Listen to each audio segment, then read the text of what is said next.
तो आइए आज का क्लास हम लोग शुरू करते हैं। आज हम लोग पढ़ने वाले हैं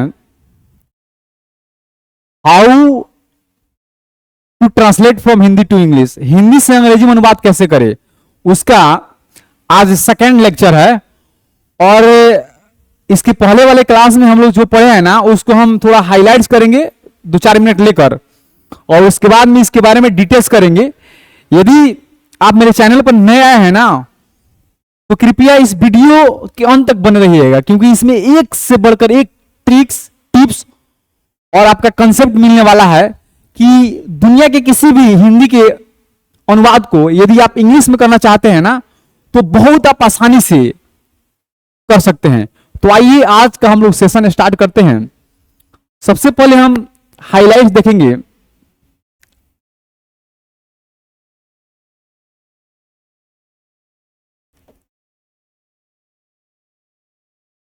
हाइलाइट्स देखते हैं। इसके पहले वाला जो क्लास हुआ है मेरा, देखिए इस सेकेंड क्लास है मेरा how to translate from Hindi to English का, हिंदी से अंग्रेजी में अनुवाद कैसे करें, उसका सेकेंड क्लास है आज मेरा। ये सेकेंड क्लास है, सेकेंड, पहला चला गया है, ये सेकेंड है।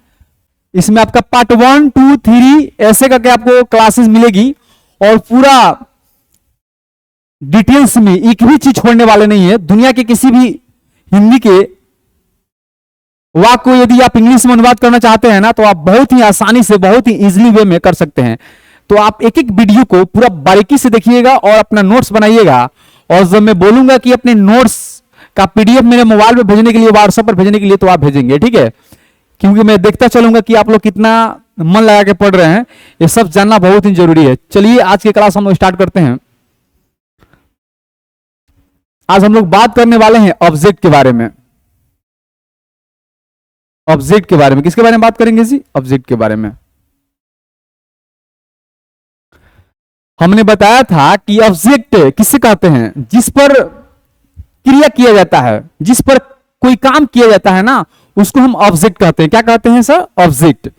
जैसे मैं पढ़ा रहा हूं ना, अगर कह दूं मैं अंग्रेजी पढ़ा रहा हूं, तो काम किस पर कर रहा हूं जी? अंग्रेजी पर। तो मैं अंग्रेजी का हो गया जी ऑब्जेक्ट, है ना? इस सब चीजों पर ध्यान देना है। आइए हम जानते हैं कि ऑब्जेक्ट कितनी प्रकार के होते हैं क्लासेस समझाने के लिए। तो 2 होता है। एक होता है मेरा डायरेक्ट ऑब्जेक्ट, और दूसरा होता है इनडायरेक्ट ऑब्जेक्ट।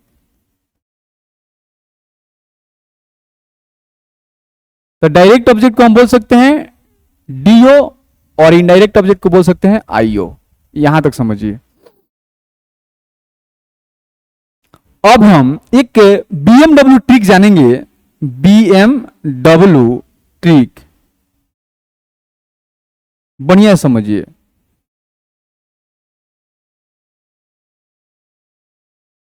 बीएमडब्ल्यू क्या होता है उसको समझिए आप। इस दोनों को, इसको यदि आपको पहचान करना है, क्या करना है जी? पहचान करना है कि आप डायरेक्ट ऑब्जेक्ट का पता कैसे लगाएंगे। तो डायरेक्ट ऑब्जेक्ट का पता करने के लिए ना, हम वर्ब से पूछते हैं। किससे पूछते हैं? वर्ब से पूछेंगे क्या, व्हाट। यदि आप डायरेक्ट ऑब्जेक्ट का पता करना चाहते हैं ना, तो वर्ब से पूछना है क्या, और वर्ब कहां होता है? सेंटेंस के अंत में। और देखिए इनडायरेक्ट ऑब्जेक्ट का पता करना होगा ना, तो आपको वर्ब से पूछना है। किससे पूछना है? वर्ब से। किसे? whom।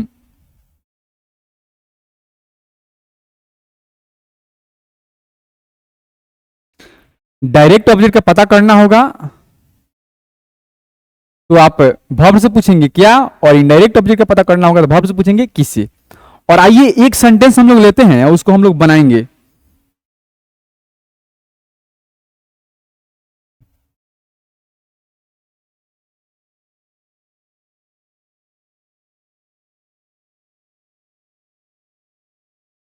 चलिए एक हम एग्जांपल लेंगे और उसको समझते हैं, इस चीजों को पूरा बारीकी से, कि क्या होता है डायरेक्ट ऑब्जेक्ट और क्या होता है इनडायरेक्ट ऑब्जेक्ट, और डायरेक्ट ऑब्जेक्ट और इनडायरेक्ट ऑब्जेक्ट हम क्यों पढ़ते हैं, और पढ़ने से क्या फायदा है। बहुत इंपॉर्टेंट है आपको ट्रांसलेशन बनाने के लिए। जब यह समझ में आएगा ना, नहीं आएगा ना, तो बहुत आपको दिक्कत होगी। तो मैं एक एक चीजों को पूरे डिटेल्स में समझाऊंगा, और यदि आप अभी तक कुछ नहीं पढ़े हैं जिंदगी में, ट्रांसलेशन बनाने का आपको थोड़ा सा भी मेथड मालूम नहीं है, थोड़ा सा भी रूल आपको समझ में नहीं आता है, तो मैं आपसे वादा करता हूं ना कि इस चैनल से आपको पूरा इंग्लिश सिखा कर भेजूंगा, और दुनिया के किसी भी कोना में जाओगे ना तो आपको इंग्लिश में दिक्कत नहीं होगी सर, तो ध्यान रखिएगा। एक एग्जांपल लेते हैं, एग्जांपल मेरा है,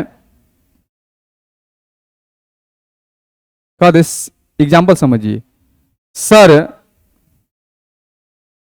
हम लोगों को अंग्रेजी पढ़ाते हैं।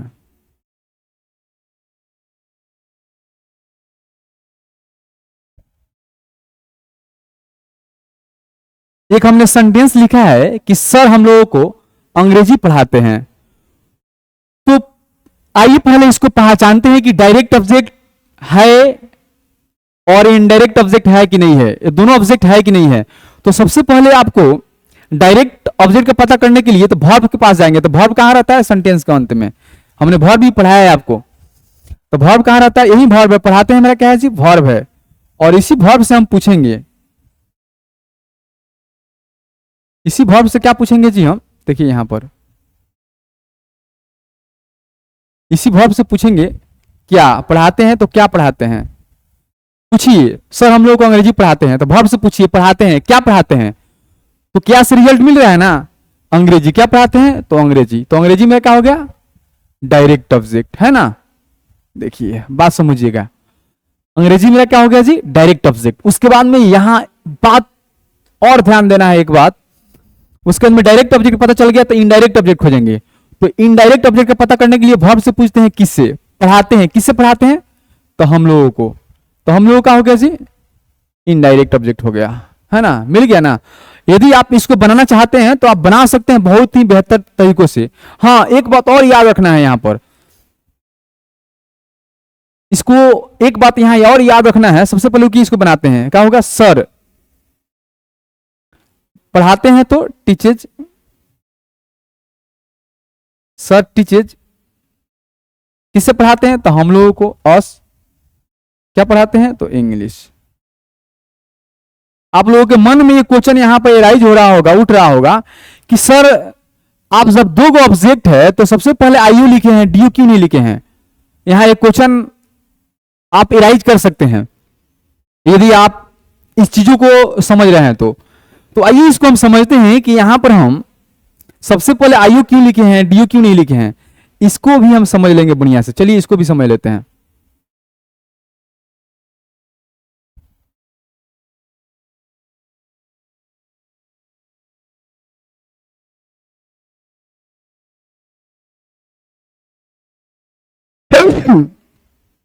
यहां देखिए, यहां होम है,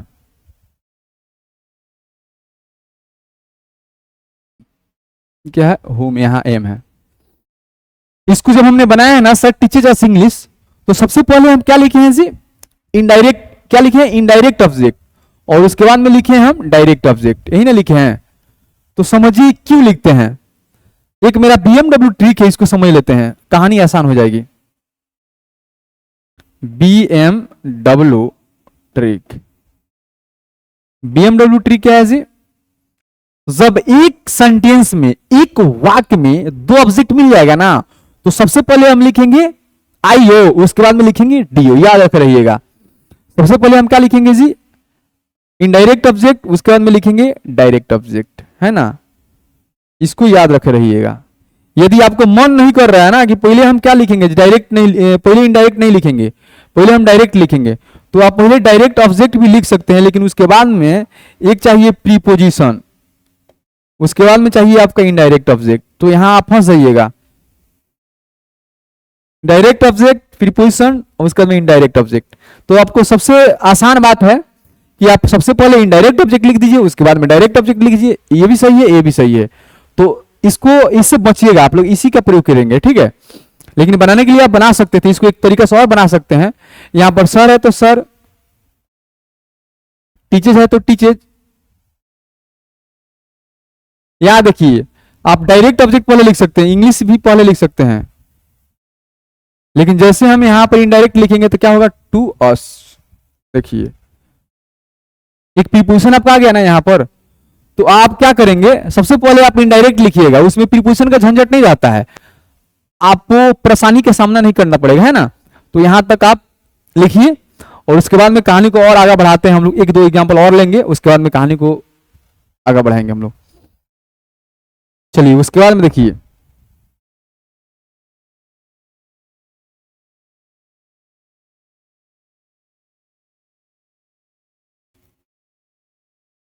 यहां देखिए,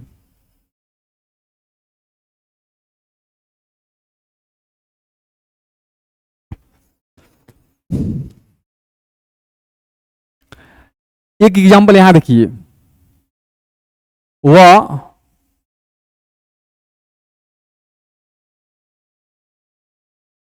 चावल खाई। देखिए तो खाई मेरा क्या हो गया, वर्ब हो गया। इसी वर्ब से पूछेंगे क्या खाई है, तो चावल, चावल मेरा क्या हो गया जी, डायरेक्ट ऑब्जेक्ट। दिक्कत है जी, यदि आपको बनाना होगा तो इसको कैसे बनाएंगे, वह है तो सी, खाई है तो एट, क्या खाई है, चावल, तो राइस।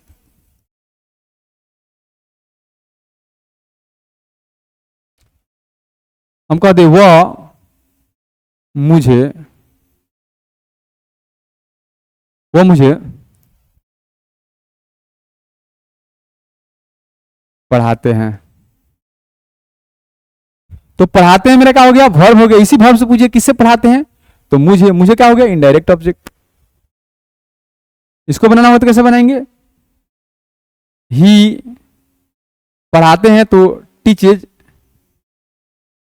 किसे पढ़ाते हैं, मुझे, तो मी। चलिए यहां तक आइए आप। डायरेक्ट ऑब्जेक्ट और इनडायरेक्ट ऑब्जेक्ट आपको समझने में दिक्कत नहीं हो रहा होगा, क्योंकि आप बहुत बढ़िया समझ गए। डायरेक्ट ऑब्जेक्ट का पता करना होगा तो वर्ब से पूछेंगे क्या, और इनडायरेक्ट ऑब्जेक्ट का पता करना होगा तो वर्ब से पूछेंगे किससे। चलिए यहां तक आइए।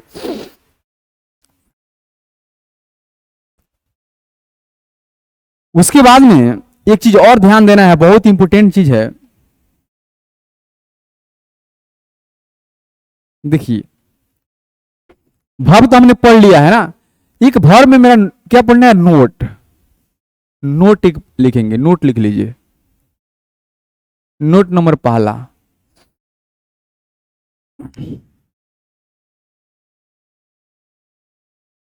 जब एक साथ वर्ब आ जाए, क्या आ जाए, वर्ब आ जाए, उसके बाद प्रीपोजिशन आ जाए, और उसके बाद में ऑब्जेक्ट आ जाए, तो क्या हो जाता है जी, ये रूल गलत हो जाता है। क्या होता है, गलत हो जाता है। इसके बाद में देखिए, जब वर्ब आ गया ना, वर्ब, तो वर्ब के बाद में प्रीपोजिशन मत लिखिए, डायरेक्टली लिखेंगे ऑब्जेक्ट, तब ये क्या होगा, सही आएगा। देखिए हम कहते हैं ही आयरन्स ऑन क्लोथ्स, क्लोथ्स। देखिए यहां भी क्या हो गया, वर्ब हो गया, और यहां पर हो गया प्रीपोजिशन, और यहां पर हो गया ऑब्जेक्ट। तो देखिए verb preposition object, verb preposition object क्या होता है, गलत हो जाता है। इसको बनाना होगा तो कैसे बनाएंगे, देखिए इसको बनाना होगा तो बनाएंगे ही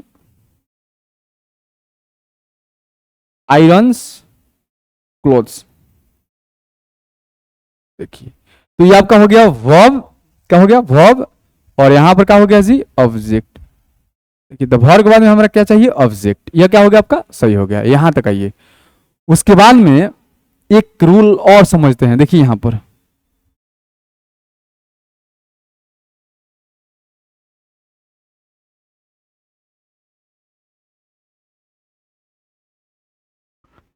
नोट नंबर दूसरा देखिए,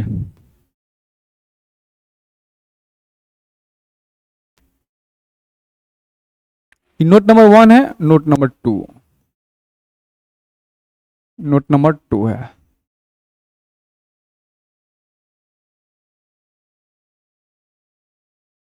क्रिया वाक्य के, वाक्य अंत में आती है।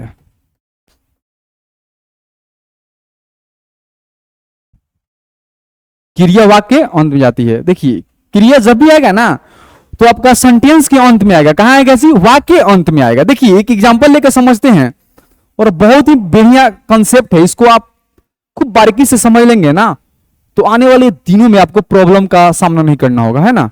यहां पर देख लीजिए, हम कह दें वो अंग्रेजी पढ़ना चाहती है। देखिए यहां पर तो इसमें कोई पूछेगा कि वर्ब कौन है, तो कौन है विद्यार्थी जी? पढ़ना है कि चाहती है? बताइए। क्रिया कहां आती है? सेंटेंस के अंत में, वाक्य अंत में। तो वाक्य अंत में ना थोड़े है, पढ़ना थोड़े है, चाहती है। तो चाहती है मेरा क्या है जी? वर्ब है। ये वर्ब नहीं है, ये आपका नाउन हो जाएगा। देखिए और इसको बनाना होगा तो कैसे बनाएंगे जी? वो अंग्रेजी पढ़ना चाहती है, बोलिए बनाएंगे। She wants she wants to read English.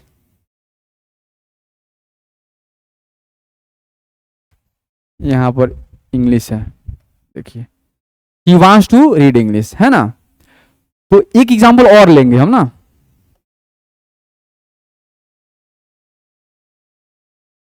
Example एक यहां देखिए सेट करते हैं, एक एग्जांपल और लेते हैं,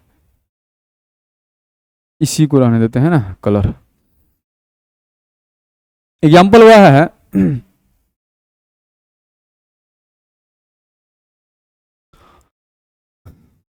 रोहित रोहित चाय पीना पसंद करता है, पसंद करता है।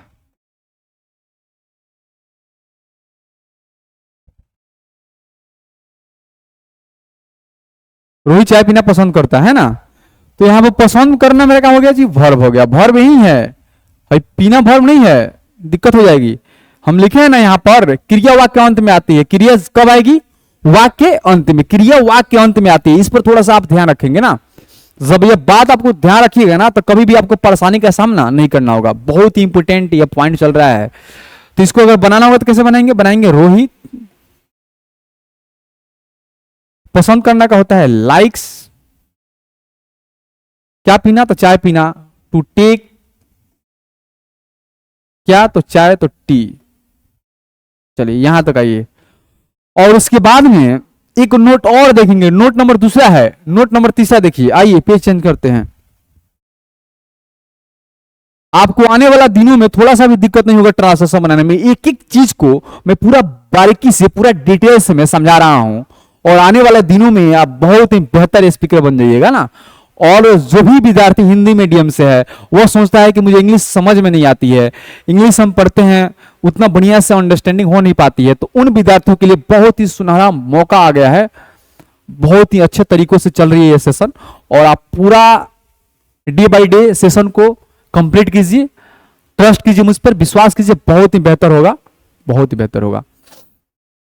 चलिए नोट नंबर थर्ड देखेंगे ना। नोट नंबर थर्ड देख लीजिए। नोट नंबर थर्ड देखिए।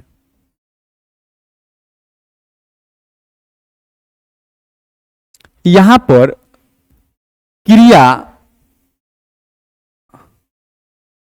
प्लस ना, ने, नी, ये क्या हो जाता है विद्यार्थी जी? ये हो जाता है नाउन। जैसे में क्रिया प्लस ना, ने, नी होता है ना, तो क्या होता है जी? नाउन। ये क्रिया हो गया। ऐसे में कह दें 2+V1, 2+V1, ये क्या हो जाता है जी? नाउन हो जाता है। तो हमें कह दें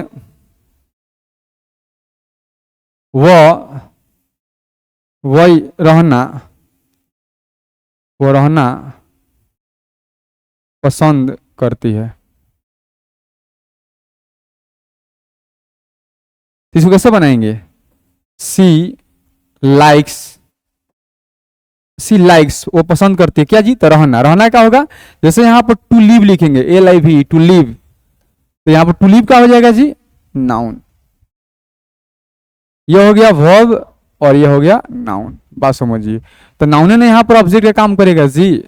चलिए, यही हम समझा रहे थे ना कि जैसे 2+V1 लिखेंगे ना तो वह वर्ब नहीं होता है, वह हो जाता है आपका नाउन, और नाउन जब हो जाएगा तो ऑब्जेक्ट का काम करने लगेगा, है ना।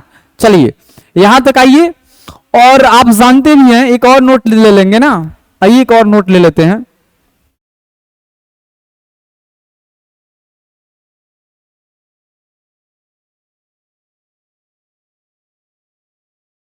एक और नोट ले लिया जाए।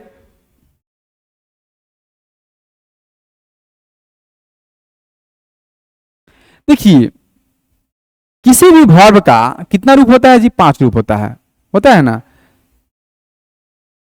जैसे में V1 होता है, V2 होता है, V3 होता है, V4 होता है, और क्या होता है जी? V5 होता है। जैसे में हम कहते V1 में, तो गो मेरा V1 हो गया, वेंट का हो गया मेरा V2 हो गया, गॉन मेरा का हो गया जी? V3 हो गया, गोइंग मेरा का हो गया? V4 हो गया, गोज मेरा का हो गया? V5 हो गया।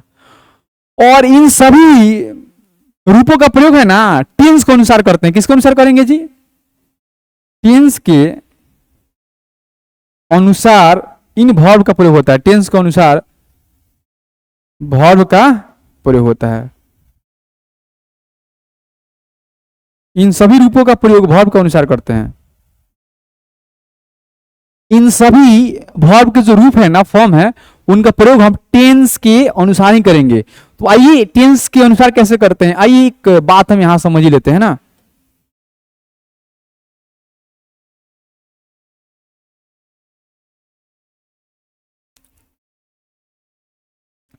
टेंस के अनुसार क्या होता है सर, ये भी देखिए, आइए देखा जाए।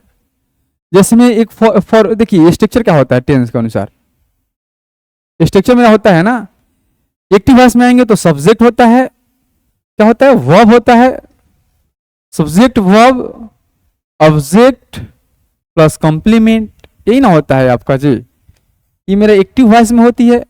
और पैसिव वॉइस में क्या होता है जी टेंस के अनुसार? एक होता है ऑब्जेक्ट होता है, उसके बाद में होता है हेल्पिंग वर्ब होता है, उसके बाद में क्या होता है? वर्ब का थर्ड फॉर्म होता है, अब प्लस कॉम्प्लीमेंट होता है, यही ना होता है जी आपका पैसिव वॉइस में। देखिए, तो हमने सब्जेक्ट पढ़ लिया है, वर्ब पढ़ लिया, ऑब्जेक्ट भी पढ़ लिया है, यहां तक बहुत बढ़िया से पढ़े। अब कॉम्प्लीमेंट नहीं पढ़े हैं तो उसको आने वाले अभी थोड़ा देर में हम चर्चा करेंगे ना कि कॉम्प्लीमेंट क्या होता है। तो इसी के अनुसार हम क्या करेंगे जी? आपका टेंस का उपयोग करेंगे। अब चलिए एक दो को यूज कर लेते हैं, एक दो सेंटेंस बना लेते हैं, जो कहानी आप लोग को लेगी बहुत आसान हो जाएगा। यहां लिख लेते हैं इसको। चलिए,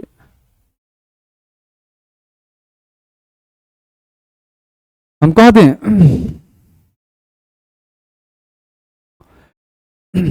सोचज में, देखिए सोचज में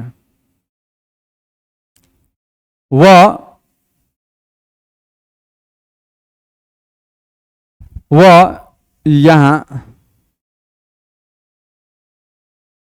अंग्रेजी पढ़ती है, अंग्रेजी पढ़ती है। इसको कैसे बनाएंगे? एक्टिव वॉइस में बनाइए, तो वह क्या होगा? सी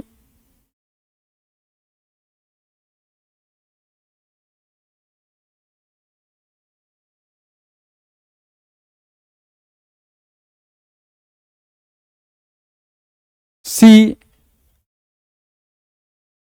reads English here, LIS English here. बात समझ रहे हैं? वह यहाँ अंग्रेजी पढ़ती है, सी रीड्स इंग्लिश हियर।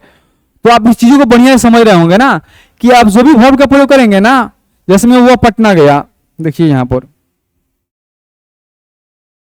आइए एक पेज ले लेते हैं ना, एक पेज ले लेते हैं, इसमें कह दें वह पटना गई। तो इसको बनाना होगा तो कैसे बनाएंगे? ही क्या जी? She went to Patna, PATN, she went to Patna. तो यहां पर वेंट आपका V2 है, इसका किसके अनुसार हम प्रयोग किए हैं जी? टेंस के अनुसार इसका प्रयोग हुआ है ना। इसका किसके अनुसार हम यूज किए हैं जी? V2 का टेंस के अनुसार। तो यहां तक चीजों आपको बढ़िया समझ में आ रही होगी ना। तो उसके बाद में अभी हम समझने वाले हैं, अब इसके बाद में कॉम्प्लीमेंट क्या होता है। कॉम्प्लीमेंट, आइए उस चीज को समझते हैं और उसके बाद में बहुत ही बेहतर तरीकों से आपको ट्रांसलेशन बनेगा और आपसे बनवाऊंगा भी। चलिए अब नेक्स्ट मेरा क्या है जी? हेडिंग है आपका कॉम्प्लीमेंट।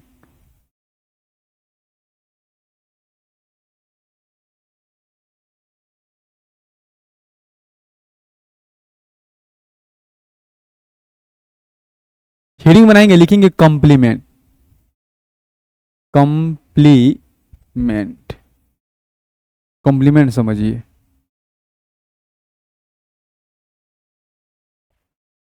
कॉम्प्लीमेंट क्या होता है जी? यह समझना जरूरी है।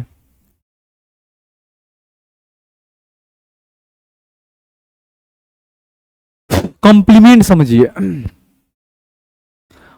वाक्य में, वाक्य में, वाक्य में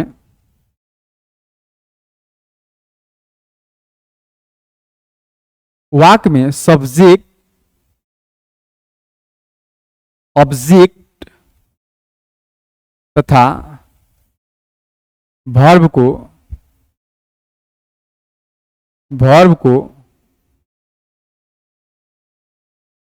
छोड़कर बाकी सभी शब्द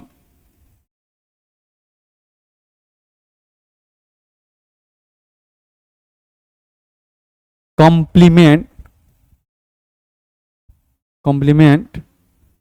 कहलाते हैं।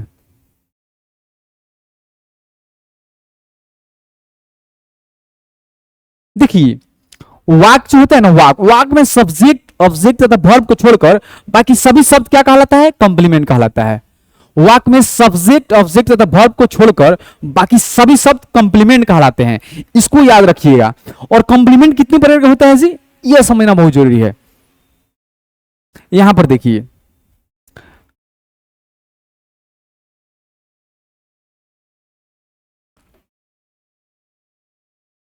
कॉम्प्लीमेंट, कॉम्प्लीमेंट का हिंदी क्या होता है जी? पूरक।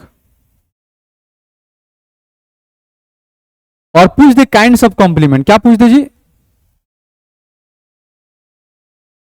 Kinds of complement, kinds of complement, complement का प्रकार। काइंड्स ऑफ कॉम्प्लीमेंट पूछ दे तो कॉम्प्लीमेंट का प्रकार कितना होता है जी? यह बताना है। यहां देखिए,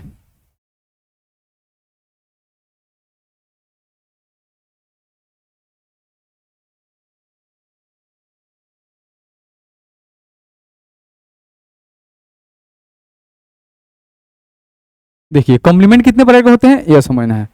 कॉम्प्लीमेंट चार प्रकार के होते हैं। कितने प्रकार के होते हैं? चार। एक होता है आपका manner complement, manner complement. Manner complement को हम बोल सकते हैं शॉर्ट फॉर्म में MC। क्या बोलेंगे? MC। पहला देखिए मैनर कॉम्प्लीमेंट। दूसरा होता है प्लेस कॉम्प्लीमेंट।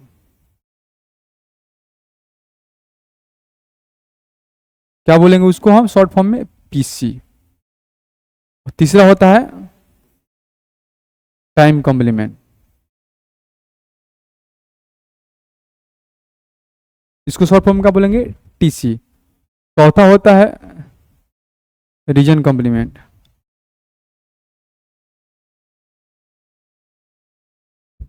RC।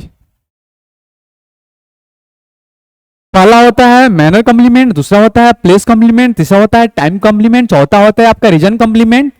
और कॉम्प्लीमेंट चार प्रकार के होते हैं ना। तो हम एक एक चीजों को एक एक पॉइंट डालकर उसको पूरा डिटेल्स में पढ़ेंगे। और आने वाले दिनों में आपको लाइफ में कभी भी प्रॉब्लम का सामना नहीं करना पड़ेगा। पूरा डिटेल्स में समझते हैं कि क्या होता है मैनर कॉम्प्लीमेंट। पहला हेडिंग डालेंगे, लिखेंगे मैनर कॉम्प्लीमेंट। आइए स्टार्ट करते हैं मैनर कॉम्प्लीमेंट। चलिए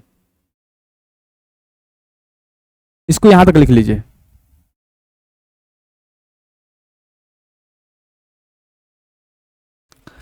पहला हेडिंग डालेंगे और लिखेंगे मैनर कॉम्प्लीमेंट। क्या लिखेंगे जी? Manner complement. पहला नंबर है manner complement. Manner complement, manner complement को बोलते हैं शॉर्ट फॉर्म में एमसी।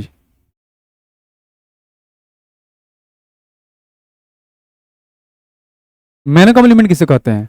कहता है यह किसी काम के यह किसी काम के ढंग को बताता है। किसको बताता है? ढंग को बतलाता है। यह किसी काम के ढंग को बतलाता है। इसका इंग्लिश क्या होगा जी? देखिए यहां पर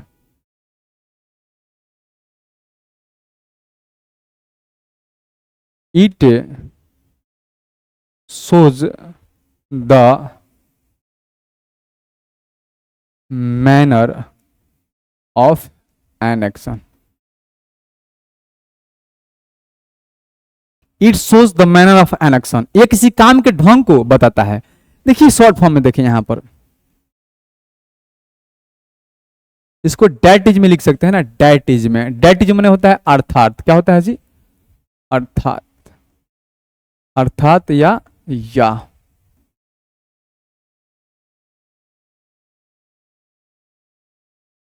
बोल सकते हैं ना। देखिए एम सी इजक्वल टू, बोल सकते हैं, क्या बोल सकते हैं जी? Manner of an action. Manner of an action, काम करने के ढंग को क्या बोलते हैं? Manner complement. काम करने के ढंग को क्या बोलेंगे जी? Manner complement. यह किसी काम के ढंग को बताता है कि हम कह देना वह धीरे धीरे आ रही है, तो जो आ रही है ना, आज आ रही है, जो काम कर रही है ना, उसके ढंग को बता रहा है कि कैसे आ रही है, तो धीरे धीरे, है ना। वो अच्छा ढंग से लिखती है, जो लिख रही है, जो काम कर रही है ना, कैसे लिख रही है, तो अच्छा ढंग से लिख रही है। हम कह देना मुस्कान धारा प्रवाह बोलती है, तो बोलना भाव है, इसी भाव से पूछते हैं काम करने के उसके तरीके को बता रहा है कि कैसे बोलती है, तो धारा प्रवाह। तो यह सब चीजों ध्यान देना होता है। वह धीरे धीरे आ रही है, तो धीरे धीरे क्या हो गया जी? Manner complement. चलिए अब यहां पर समझना है कि मैनर कॉम्प्लीमेंट का पता कैसे करते हैं, यह जानना बहुत जरूरी है।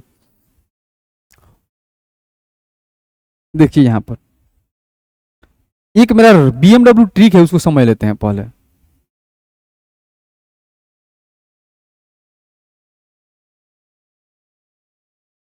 एक मेरा ट्रिक है बीएमडब्ल्यू। यदि आपको एमसी का पता करना होगा, मैनर कॉम्प्लीमेंट का पता करना होगा ना, तो पूरा का पूरा खेल है वर्ब पर। किस पर है जी? वर्ब पर। एमसी का पता करना होगा तो वर्ब से पूछते हैं। किससे पूछते हैं जी? वर्ब से। कैसे? हाउ। एमसी का पता करना होगा ना, तो हम किसे पूछेंगे? वर्ब से। क्या पूछेंगे जी? हाउ।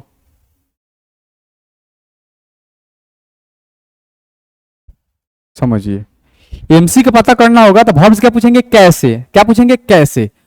आइए, और एमसी कैसे बनता है जी? मैनर कॉम्प्लीमेंट कैसे बनता है? आइए एक और डिटेल्स थोड़ा सा इसका करते हैं।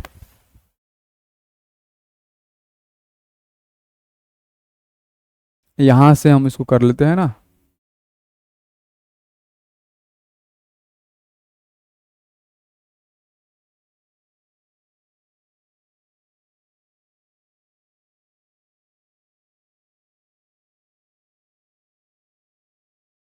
चलिए एक सेकेंड यहां पर देखेंगे ना।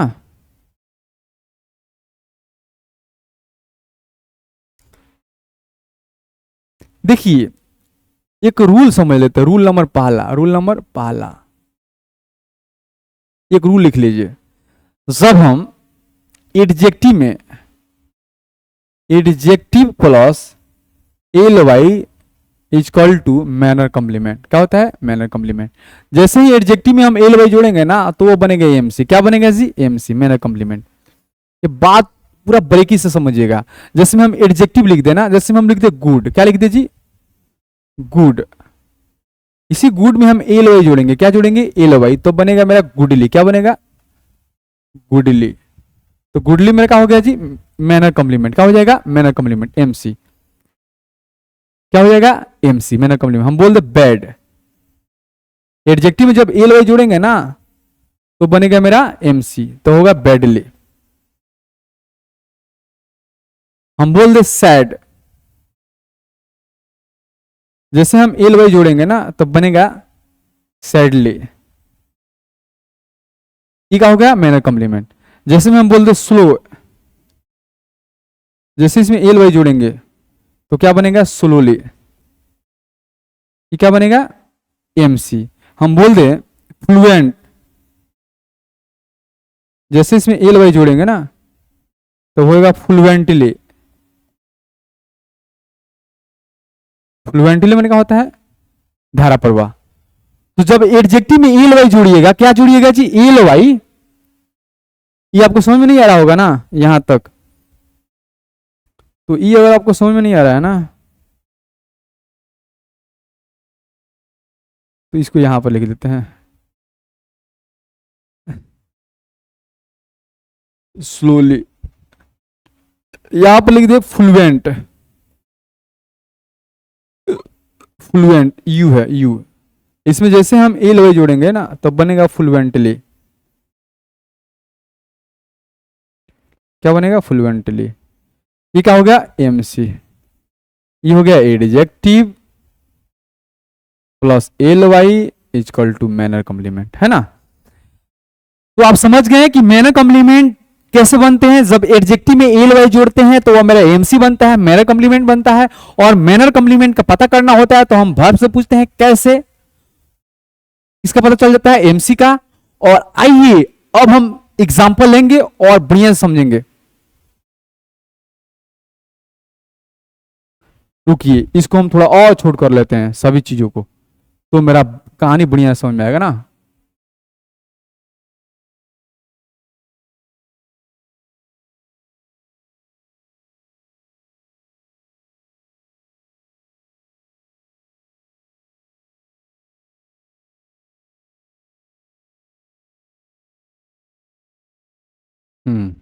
अब एक दो एग्जांपल लिखते हैं हम, देखिए यहां पर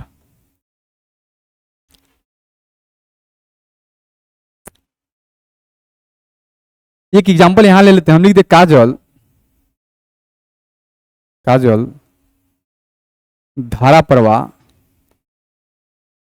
धारा प्रवाह अंग्रेजी बोलती है।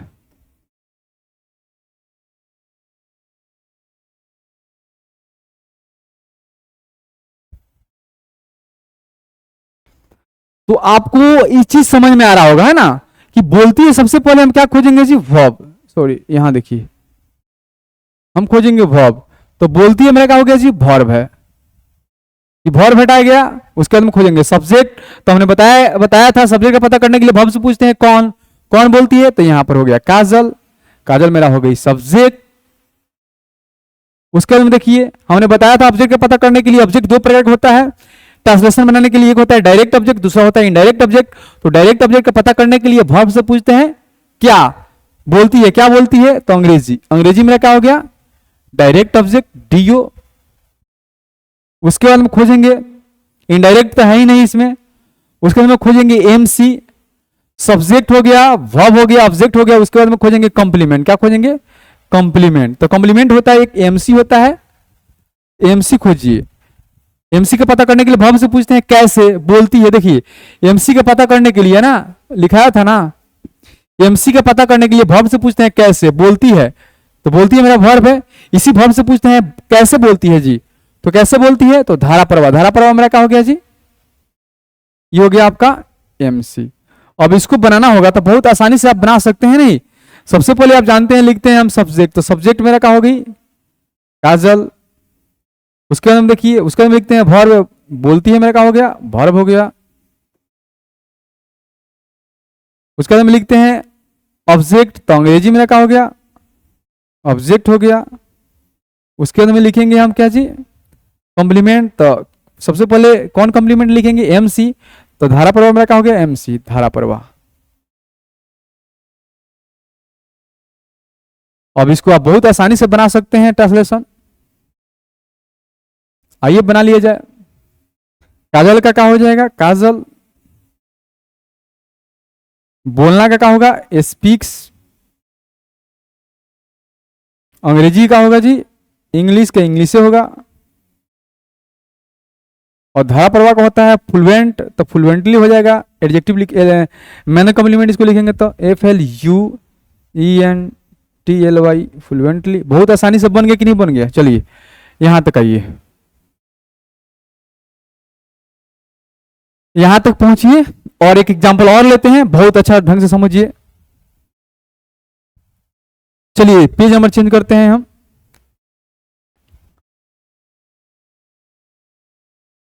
एक एग्जांपल और है,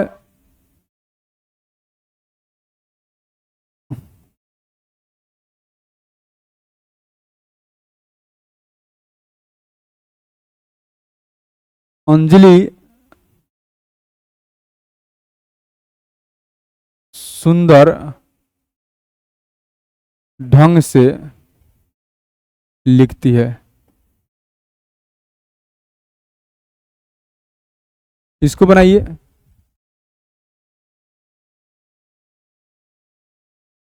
तो सबसे पहले यहां पर हम समझ लेंगे, सबसे पहले खोजेंगे वर्ब, तो वर्ब मेरा क्या है जी, लिखती है, यह मेरा क्या हो गया, वर्ब।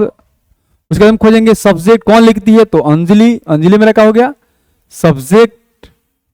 उसके बाद में देखिए कैसे लिखती है, तो सुंदर ढंग से, ये क्या हो गया, एमसी, मैनर कॉम्प्लीमेंट।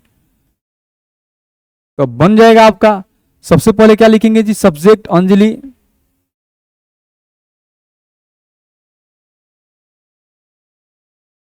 सबसे पहले लिखेंगे अंजलि।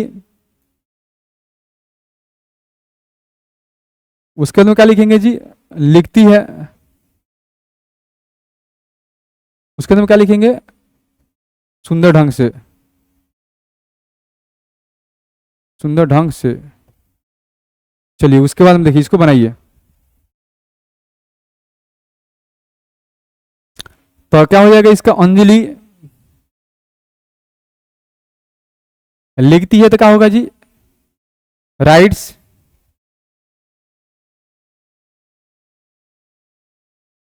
अंजलि राइट्स कैसे लिखती है, तो सुंदर ढंग से, तो सुंदर का होता है ब्यूटीफुल, तो ब्यूटीफुली।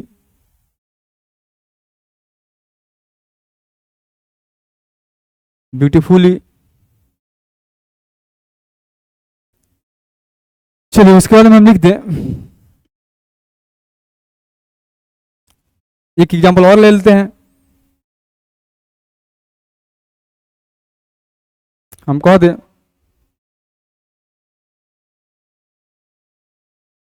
मुस्कान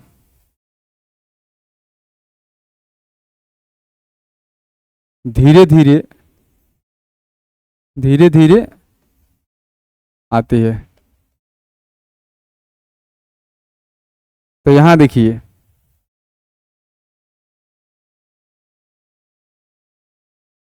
आती है मेरा क्या हो गया, वर्ब हो गया।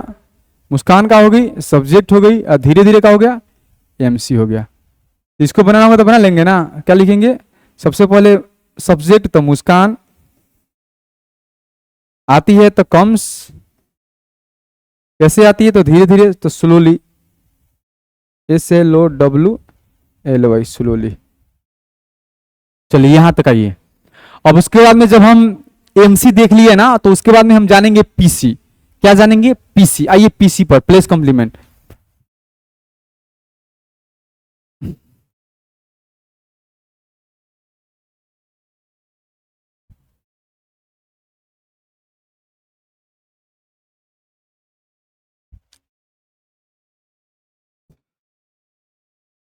जानेंगे हम प्लेस कॉम्प्लीमेंट। दूसरा मेरा है आप प्लेस कॉम्प्लीमेंट। प्लेस कॉम्प्लीमेंट, इसको बोलते हैं शॉर्ट फॉर्म में पीसी। यह किसी यह किसी यह किसी कार्य के स्थान को बताता है, स्थान को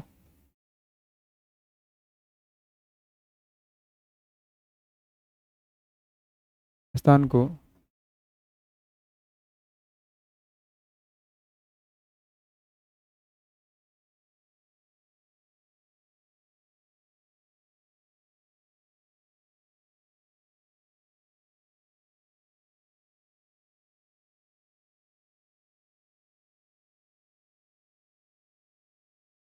it it shows the place of an action। समझिए, यह किसी कार्य की किसको बताता है जी? स्थान को बताता है। यह किसी कार्य के स्थान को बताता है कि आप काम कहां कर रहे हैं। जो आप काम कर रहे हैं ना, उसके स्थान को बताता है कि काम की जो प्लेस है वह कहां है, किस जगह पर आपकी काम हो रही है। इसको कौन बताता है? तो प्लेस कॉम्प्लीमेंट कहता है it shows the place of an action. यह किसी कार्य के स्थान को बतलाता है। यहां पर देखिए, डेट इज के बारे में बात करूं ना, तो इसको हम शॉर्ट फॉर्म में बोल सकते हैं पीसी। क्या बोलेंगे? PC. PC equal to the place of an action, the place of an action.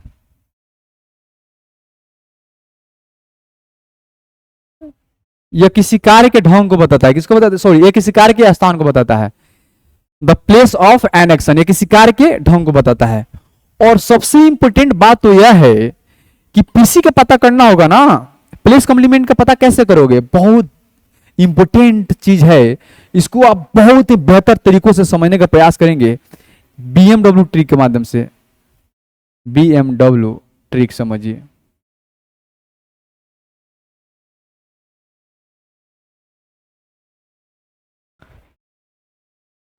PC का पता करना होगा ना, पीसी का पता करना होगा ना प्लेस कॉम्प्लीमेंट का, तो हम वर्ब से पूछते हैं। किससे पूछते हैं? वर्ब से। क्या पूछते हैं? कहां, वेयर। प्लेस कॉम्प्लीमेंट का पता करना होगा ना, तो वर्ब से पूछेंगे कहां। क्या पूछेंगे? कहां। प्लेस कॉम्प्लीमेंट का पता करना होगा तो वर्ब से पूछते हैं कहां, कहां। समझिए। आइए उसके बाद में हम प्लीज कॉम्प्लीमेंट को थोड़ा सा बहुत डिटेल्स में पढ़ते हैं। जो आपको अभी तक जो बोलते हैं ना, I am going to Patna, she came to me, बोलते हैं ना सी केम हेयर, तो यहां पर सी केम टू मी, वो मेरे पास आई तो यहां पर टू लगा दिए, और वो यहां आई सी केम टू हियर क्यों नहीं लगाए? सी केम हियर क्यों सिर्फ बोले? तो ये चीजों को हम बढ़िया से समझेंगे कि क्यों टू लगाया गया एक जगह और एक जगह टू नहीं लगाया गया, इसका क्या साइंटिफिक रीजन क्या है, इसको हम समझते हैं। आइए चलिए, आइए इसको समझते हैं बढ़िया से, दिल से समझा जाए ना। आइए समझा जाए। सबसे पहले यहां पर बात समझ में आ जाएगी ना तो बढ़िया रहेगा। प्लेस कॉम्प्लीमेंट, प्लेस कॉम्प्लीमेंट जब समझ में आ जाएगा ना, देखिए प्लेस कॉम्प्लीमेंट को दो भागों में बांटा गया है।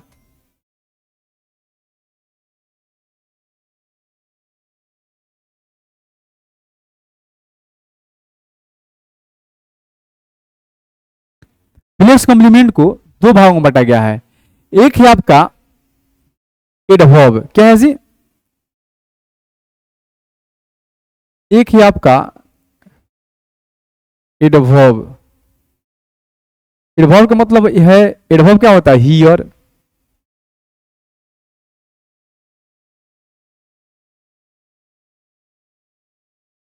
हियर, देयर, होम, ये सब क्या है जी? एडवर्ब है। और एक होता है आपका नाउन, क्या होता है जी, नाउन, और दूसरा होता है प्रोनाउन। जब नाउन और प्रोनाउन होगा ना तो यहां पर हम प्रीपोजिशन का प्रयोग करते हैं, क्या करते हैं जी, प्रीपोजिशन का प्रयोग करते हैं।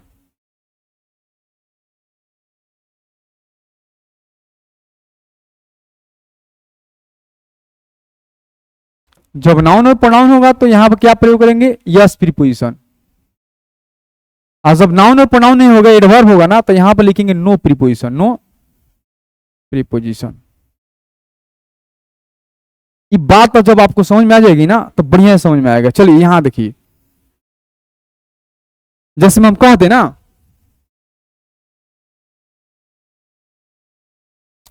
सच सच में देखिए थोड़ा सा,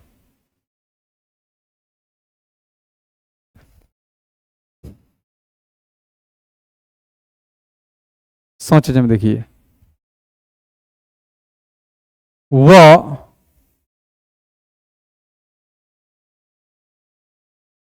मोतिहारी,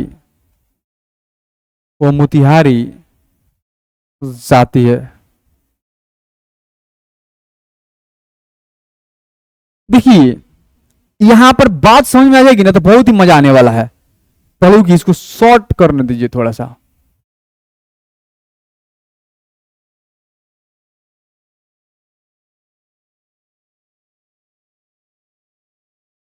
हम कहते हैं वो मोतिहारी जाती है, तो जाती है मेरा क्या हो गया जी, वर्ब हो गया। वह मेरा क्या हो गया जी, सब्जेक्ट हो गया। और जाती है, इसमें ऑब्जेक्ट नहीं ना है। देखिए सब्जेक्ट का पता कर लिए, वर्ब मिल गया, उसके बाद में खोजेंगे ऑब्जेक्ट। ऑब्जेक्ट आप जानते हैं दो तरीका को, दो होता है, एक होता है डायरेक्ट ऑब्जेक्ट और दूसरा होता है इनडायरेक्ट ऑब्जेक्ट। तो डायरेक्ट ऑब्जेक्ट का पता करने के लिए वर्ब से पूछते हैं क्या, और इनडायरेक्ट ऑब्जेक्ट का पता करने के लिए वर्ब से पूछते हैं किससे, यही ना पूछते हैं जी। तो देखिए जाती है, क्या जाती है, किससे जाती है, ऑब्जेक्ट तो है ही नहीं। उसके बाद में खोलेंगे, खोजेंगे कॉम्प्लीमेंट, तो कॉम्प्लीमेंट चार प्रकार का होता है, एमसी, पीसी, और एक होता है टीसी, एक होता है आरसी। तो एमसी खोजिए, कैसे जाती है तो नहीं मालूम है, कहां जाती है तो मोतिहारी जाती है, ये आपका भेटा गया। ये क्या है जी, पीसी। और ये पीसी में क्या है जी, तो मोतिहारी नाउन है, क्या है, नाउन है। जब नाउन है तो यहां पर हम प्रीपोजिशन का प्रयोग करेंगे सर, क्या करेंगे, प्रीपोजिशन का प्रयोग करेंगे। इसको बनाना होगा तो कैसे बनाएंगे जी हम, देखिए यहां पर इसको बनाना होगा तो कैसे बनाएंगे, बनाएंगे वह है तो सी, कहां जाती है, मोतिहारी, तो सी गोज टू, यहां पर क्या लगाएंगे, टू मोतिहारी। हम कह दे वह, रुक जाइए थोड़ा कलर चेंज करने दे दी,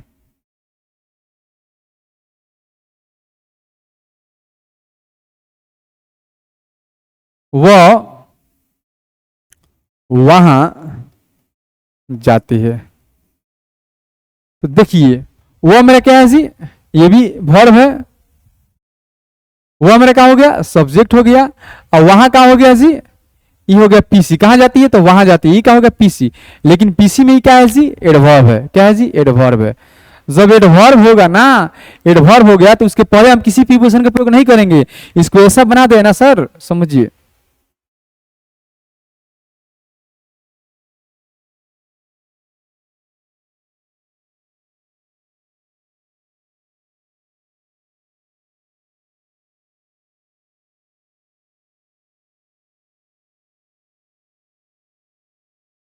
इसको यदि हम थोड़ा सा दूसरे वे में बना दें, वह वहां जाती है तो सी लिख दे, गोज टू देयर।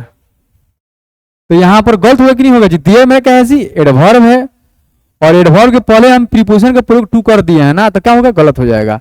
ऐसा नहीं बनाएंगे, इसको कैसे बनाएंगे, सी गोज सिर्फ देयर लिखेंगे।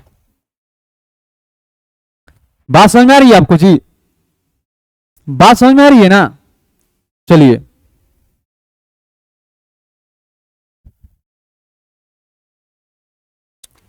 एक चीज और देखिए बढ़िया से,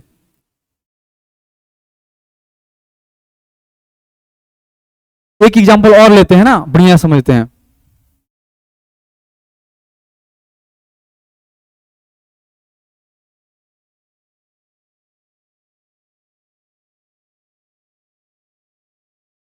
एक एग्जांपल और लेकर समझते हैं ना, जैसे हम कह दें वह मेरे पास आई, तो आई मेरा क्या हो गया, वर्ब हो गया। वो मेरा क्या हो गया, सब्जेक्ट हो गया। अब मेरे पास क्या हो गया, कहाँ आई, तो मेरे पास, तो क्या हो गया, पीसी हो गया। लेकिन ये पीसी समझिए, ईपीसी समझिए, ईपीसी मेरा क्या है जी, मेरे है। यहां पर मी के लिए किसका, मी क्या है जी, प्रोनाउन है। जब प्रोनाउन है तो यहां पर किसका प्रयोग करेंगे, प्रीपोजिशन का प्रयोग करेंगे। तो इसको कैसे बनाएंगे जी, इसको यदि बना दूं हम, इसको बनाया जाए ऐसे, जैसे आप समझते हैं, इसको हम बना दे, हुआ मेरे पास है सी की एम, यहां पर सिर्फ मी लिख देना तो क्या हो जाएगा, गलत हो जाएगा। क्यों, क्योंकि मी क्या है जी, ये पीसी है, लेकिन पीसी में क्या है, प्रोनाउन है, तो इसके पहले प्रीपोजिशन चाहिए, तो चाहिए, तो इसको कैसे बनाएंगे जी, इसको बनाएंगे